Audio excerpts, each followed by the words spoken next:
Hey guys, what's going on? Matt here with Chaos Art. I'm here today to show you a quick tutorial on how to use brushes.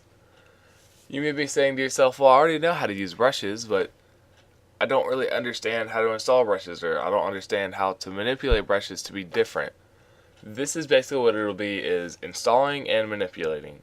The use of brushes is very simple. You just either hit the hotkey B on your keyboard, or go right over here to this little icon in your tool menu and select that, and you see up here at the very top it changes. Just drop down menu and select the brush that you want. Most of these are ones that I've loaded in myself, so they look different than what you have. You would really just have this top area right here. So what I'm going to start off by doing is showing you how to load in brushes. You want to start off by having your brush selected, opening up this drop down menu, and selecting on this little gear. When you select that, you'll get another menu, and you want to go to Load Brushes. Click that, and you get a menu that will pop up.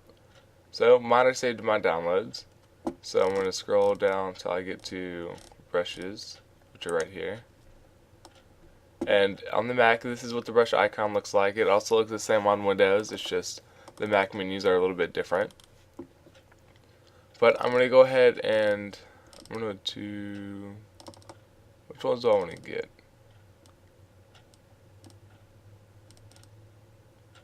get? SEU, that, no idea how to pronounce it. I'm going to choose that one. So, double click that, opens it up in Photoshop for you, scroll all the way down. And these are the ones that I've just imported that I have no idea how to pronounce. So, I can't use it if I don't have anywhere to put it, so I'm going to go to File, New, Default Photoshop Size. And if I were just to click my screen right now, that's what would happen. That's a brush. Awesome. That's all we have is a normal brush. You can adjust the size with your colon keys. But that's nothing, I mean, I can hold it down and do that, but that's nothing really spectacular. I want to do cool stuff with it. So if you want to manipulate it a little bit, you can either come over here to this side menu, or if you don't have this, you can go to Window, Brush Presets, and that should come with Brush. And you open this up, go to Brush, and here you go. You have different shape dynamics and things like that you can alter. We're going to be mainly messing with shape dynamics and scattering. So I'll go ahead and click on your shape dynamics, and you can see that it gives you a little bit of a preview of what it would look like if you were to hold down your mouse and go across the screen. So I'm going to see what minimum diameter is. Seems to be adjusting the size, so I'm going to make it all the way up. Angle jitter, you could have it at 0, which is just, it would be at the same angle the whole time. At 100 it's wild and crazy. Roundness jitter kind of changes the perspective of it. I don't really like that too much, but I'm just turning it off to 0. So I have this how I like it right here, kind of random. I'm going ahead and come over to our media over here, and I'm just going to go across the screen. That looks totally different than what we just did a second ago, where it was just perfectly straight and didn't really have much to it.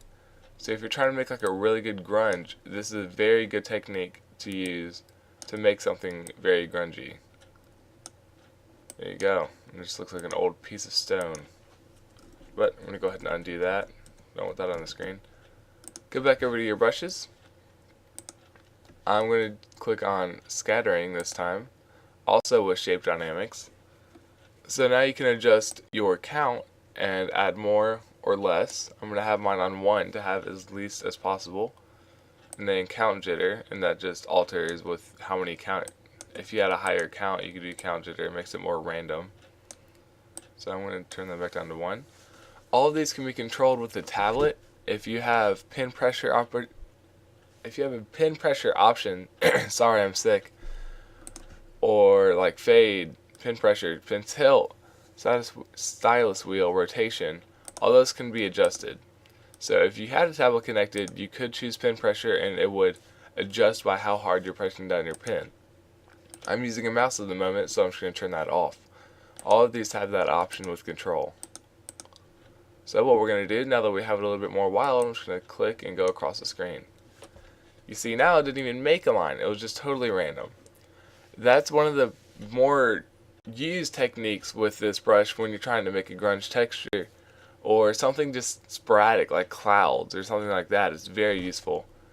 This is just one of the things that you can do with this brush preset manager. It's very useful and very quick and easy to use. You just have to mess around with it and see what you can come up with.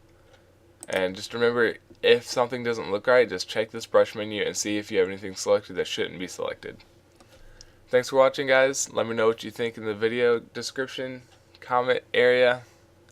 I really got to get better. I don't know what I'm talking about. Thanks for watching. Thanks for your support, and let me know what you think.